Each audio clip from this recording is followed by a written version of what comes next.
Hey there, fellow anime enthusiasts. Are you ready to dive into a world of excitement and wonder? Get ready to embark on an epic journey filled with jaw-dropping battles, heart-pounding adventures, and unforgettable characters. But before we start our anime odyssey, don't forget to hit that subscribe button below and ring the notification bell to join our anime community and never miss an adventure. Alright, fellow otaku, it's time to dim the lights, grab your favorite snacks, and immerse yourself in the captivating world of anime. Let's roll. Rudd, who was a tank and a member of an adventuring party, has the role of drawing enemy attacks and protecting other members. As great as Rudd is, he misses and longs for his sister Manisha. It's tough being a tough guy with a soft spot. He was brought back from the fantasy by Nin, the party's healer, who called him to order and asked if he was thinking about his sister again. Rudd so much loves his sister that he pays no attention to romance. When it comes to sisterly love,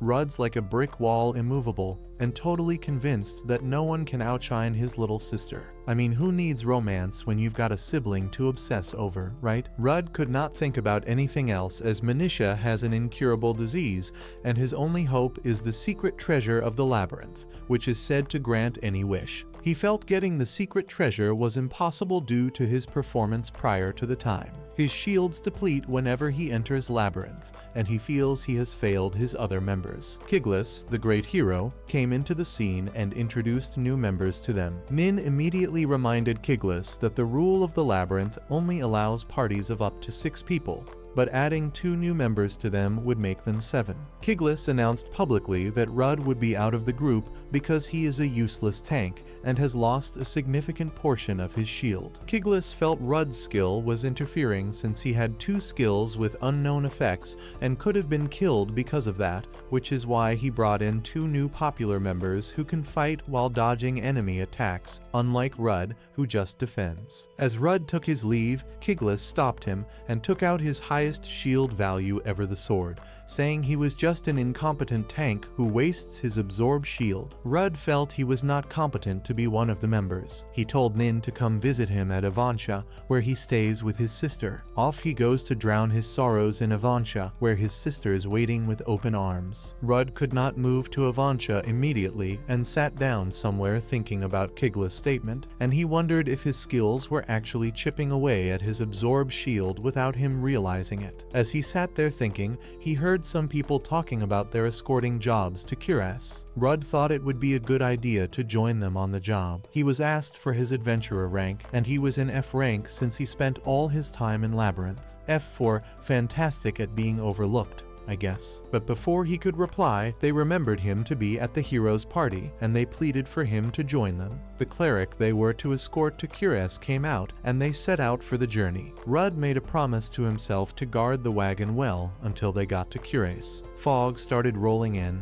and Rudd gave the instruction that they continue the journey and not stop to rest as he had a bad feeling. He suddenly instructed the wagon to stop as he noticed something far off. He told the rest to stay back, thinking it might be bandits who hid amidst the bush. He got to the location, and the young lady bowed before him. He moved closer to the lady after sensing that it could not be a trap since he could not hear anyone nearby. Rudd told the lady to stand up and promised her he would not hurt her. As she stood up, he noticed she had no cloth on and had a magic stone in her chest. Rudd was thinking about who the lady may be, and his attention was called to a forest snake. He told the lady to hide, and the escorts felt they could not defeat the forest snake. Rudd uses his skill to provoke the forest snake, and as the snake attacks, he dodges the attacks, and he uses his skill to protect him from all status effects. Rudd could not die on the spot, as he remembered Manisha was waiting for him at home, so he stood up after the attack. He told the 3 other escorts to get prepared to attack the forest snake while he distracted it from his end. Even when the forest snake prepared a killing blow, Rudd dodged the attacks like he's in some medieval dance-off. The others got a chance to attack, which made them defeat the forest snake. They complimented Rudd for his work,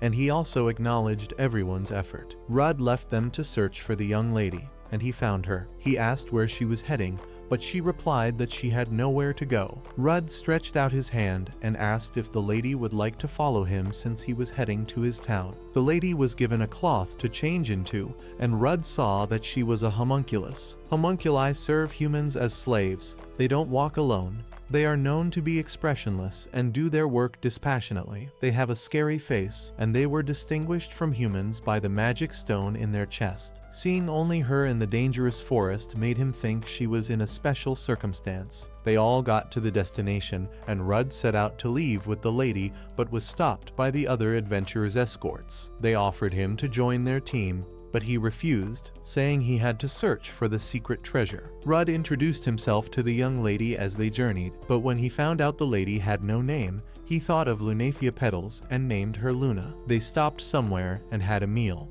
as they would be arriving at Avansha the next day. Suddenly, Luna the homunculus noticed some beasts and quickly took a big knife. She killed them all at once, and as Rudd suspected, he got to know Luna was an illegally created homunculus, and she has the will and emotions other homunculi lack, and she can even fight. Who knew illegal creations could be so handy in a fight? Illegal homunculi are disposed of, but her frightened gaze reminded Rudd of Manisha, and he could not leave her by herself. Luna has magic, and she can imitate the effects of skills. It turns out Luna's got some serious talents up her sleeve, including an identify skill that's rarer than a dragon's tooth. Identify is a very rare skill. The only person in the neighboring kingdom who has it passed away a few years ago. Rudd told Luna to identify his skill, and she saw that he had 4 skills. The ability to focus the enemy's attention on himself. A healthy body, which makes him immune to status effects, boosts his natural healing, and makes his body as tough as possible. Life conversion, which allows him to convert the absorbed shield he has depleted into strength. And lastly, shield of sacrifice, which allows him to treat the absorbed shields of his allies as his own, while protecting his allies,